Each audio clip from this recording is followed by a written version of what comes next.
So Afrox is sub-Saharan Africa's market leader in gases and welding products, and it was founded in 1927, listed on the JSE in 1963. Exactly. Now, of course, though, it is controlled by a German parent group called the Linde Group, which in turn had bought out BOC, which had previously been in charge of Afrox.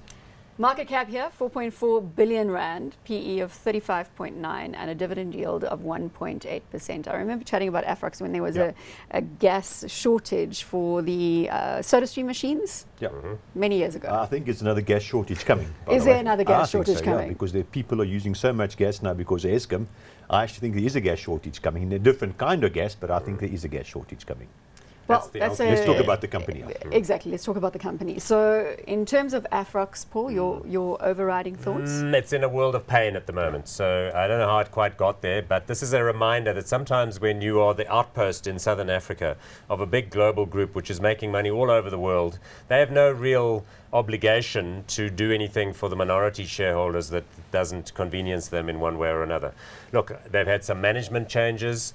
Remember, they've battled also because their customers, the two broad groups, the one is industrial users like the auto manufacturers who use a lot of gases for welding and that sort of thing. And then you also have the hospital groups that use a lot of that. And I suppose your category of people who make fizzy drinks, so like ABI and so on, ought to be included in the LPG guys. This is not a good-looking share price graph there. If you, is that on the bottom line? That's almost on the bottom line. That's making a 5-year. But you know, the funny thing is about Afrox is that not that long ago, a decade, maybe 15 years ago, this was the bluest of blue chip shares. You could just not go wrong owning this company. Chart Kruger used to head up Afrox. Lots of people, but I mean, lots of fund managers loved Afrox. Then they unspun the hospital group. They used to run all the hospitals, mainly at the mines, but grew much bigger than that. They unbundled that. They sold it off. Life Healthcare. Life Healthcare. And now, of course, they sit with the twin problems of an incredibly, quite frankly, decimated manufacturing sector in South Africa.